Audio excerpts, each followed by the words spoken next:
GM, my friends. Happy Tuesday. Nook here, and today we're gonna start something new, something that I've been pondering for the last couple of years, so now is a good time to start. It's no surprise that if you've been on my timeline, David Bohl, the beloved Japanese woodblock printmaker, is a huge influence of mine. And thank you again to Cory for introducing me to his work and YouTube channel a couple years ago. And I've watched probably days worth of his videos, and he is truly an inspiration of mine. And please give those a watch, and I'll link in the description below once you finish this video. He does a series called David's Choice, where he talks about some of his favorite works in his collection and tells a little bit of a story behind that. So with that, I thought as a nod to Dave, I would start Nook's Choice. So Nook's Choice will be me talking about a few pieces from my collection and why I love them. So, sorry to keep you waiting. Let's get started. What if I told you that my favorite artwork is a print, and there are more than 5,000 copies made? Would you think that art could possibly be special? Could it be deemed culturally significant and important? Fast forward a couple hundred years, and the answer is a resounding yes and yes. Known as the Great Wave, Under the Great Wave, off Kanagawa by Hokusai, is that print. I've got it here in the gallery just so everyone can take a look at its absolute beauty and sheer amazingness.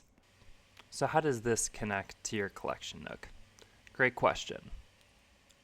Great Wave, again, being my favorite piece of art, I love collecting Japanese inspired works, and from doing research, there are just so many parallels between digital art and ukiyo-e prints from back in the day. Were people able to collect editions for affordable prices? Check. Using the latest technology to create artwork? Check.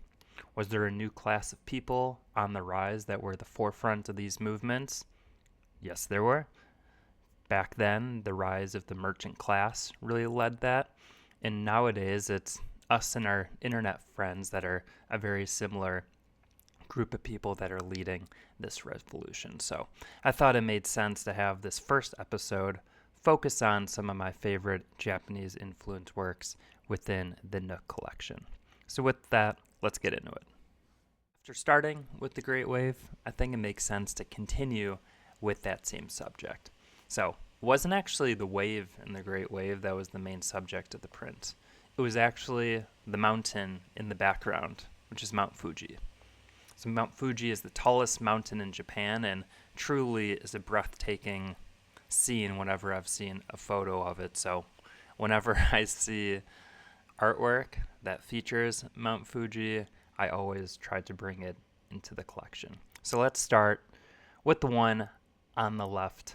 This one, named Mount Fuji, was minted on Tezos by Samantha on October 19th, 2022.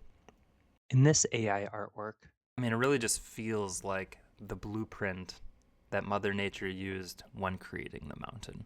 And it's no surprise, I absolutely love mountains, love how beautiful they are, how massive they are, how insignificant they make you feel, but in a good way, like in a carpe diem way, like a way that says, go do that thing now that you really want to do. And I think this piece really encapsulates that in a really unique style that Samantha brings to all of their work. So let's now move in the middle here. This one is Ukiyo-e Seascape, number 65. So this was minted February 23rd, 2022 on Tezos through the FX Hash platform. And this is by an artist named YKXOTKX. And they have some of my favorite work on the platform. And when I saw this, I knew I absolutely needed it. The thing was, this was back in the early FX Hash days, and there were minting windows, and you were only allowed to mint during certain times, and that rotated. And I remember this minting window being in the middle of the night. And there were weeks where I'd stay up into setting alarms for 3 in the morning, but by February, I think I just no longer have that in me, nor did my girlfriend at the time, now wife, wanted me to continuously set 3 a.m. alarms. So I decided I'll collect this one on the secondary, and I definitely knew that I wanted to get one of the ones with Mount Fuji in the background. And this is completely generative except for the text typography. And I think just having kind of that new age ukiyo-e print, but in a generative long form format is really special and really cool. And now lastly, on this Mount Fuji wall here, we have Vanderzee 58 by Cory. This was minted on Tezos on September 9th, 2022. Quite a special day. And this one here, I think, is extremely special. You can see the Starry Night Van Gogh inspirations with Mount Fuji in the background. And I think this is such an interesting combination because it seems from some evidence that Van Gogh himself was actually inspired from Hokusai's prints for having that swirly sky in the Starry Night.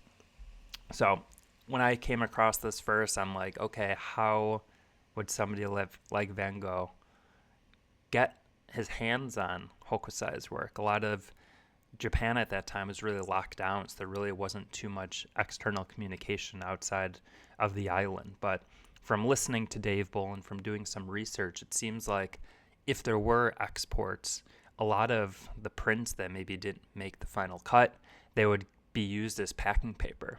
So it's very possible that he came across this work because the prints at the time, which were not labeled artwork, they were just prints, they wouldn't want to waste anything. So they would use that as the packing paper, and it's very possible that he came across one of those prints that influenced him for his Starry Night, which is now extremely well known. So I think that crossover is fascinating, and by Cory kind of putting both of those pieces really nicely in this AI work, I think it really sets the tone and sets this wall here to really encapsulate why I love Mount Fuji and why I love this artwork so much.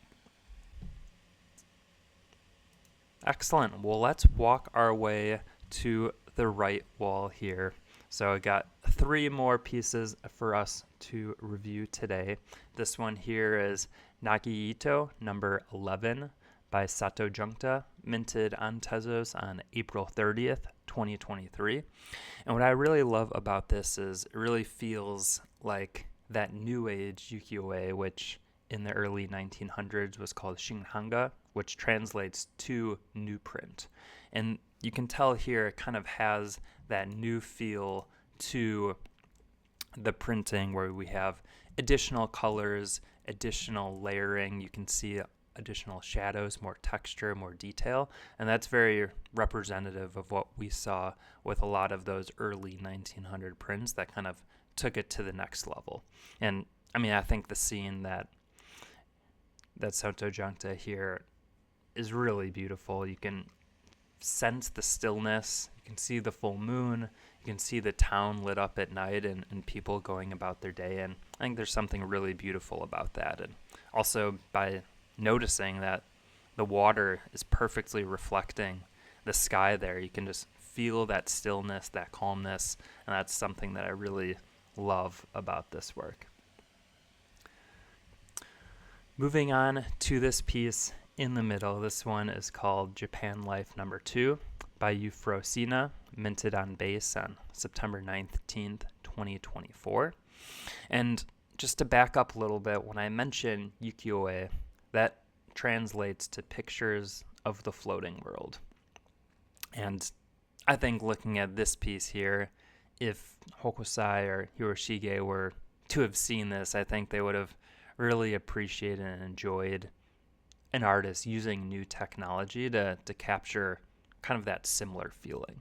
Ukiyo translates to floating world, which is a Buddhist concept, but really the style back then, it was really trying to depict scenes of everyday life, really focusing on the main pleasures of urban life in the Edo period, including actors, city landscapes. You obviously have the Hokusai, which really brought the landscape world to woodblock prints. But I think this work here that Euphrosyne does kind of brings all of that together. If you zoom in very close, you can see that you have the people walking amongst the town. You can see obviously the beautiful landscape in the background. And I think with using AI, like having that one actor maybe sitting on the ledge of the roof, just relaxing there, there's just a lot of interesting, floating ideas that come through in this work. And again, just using new technology to leverage these similar and these older ideas, I've always found super interesting. So when I saw this project come out, I knew I needed to have one in the collection, and obviously love that I've got Mount Fuji there in the background. And then the last one that we have for today is called Generative AI number 4 by Jin, minted on Tezos on March 3rd, 2023. And this series is definitely one of my favorites, and again, combining so many elements that I love of today's technology and today's means of art, of generative art and AI, and mixing it with that old feel, with the Japanese picture scroll, with you can see it's almost like calligraphy, but it has this such natural feel to it that, again, when I'm thinking, how do I build my Asian and Japanese collection, I need to have pieces that encapsulate this. And this here is an editioned work. And I personally love collecting editions. Again, especially with Japanese prints, there weren't one-of-ones back then for the masses. Really, the only people that could afford the paintings were the super wealthy class. So again, a print like Hokusai's Wave, there were over 5,000 made, and it was meant to be for the people so they could hang it up on their walls and be a part of this culture. But again, it wasn't considered art then. It was only considered art later, once really the Western hands got their hands on it. But I think the concept of editions and allowing multiple people to have and collect the same work is really powerful, especially in a lower stakes environment. And again, that's really one of the reasons why I love collecting on Tezos. I love collecting editions and being a part of that community. So that's it for Nook's Choice number 1. So wanted to start small there, but thank you again for watching with us here today. I'll make sure that I get this up on the YouTube channel on a new playlist.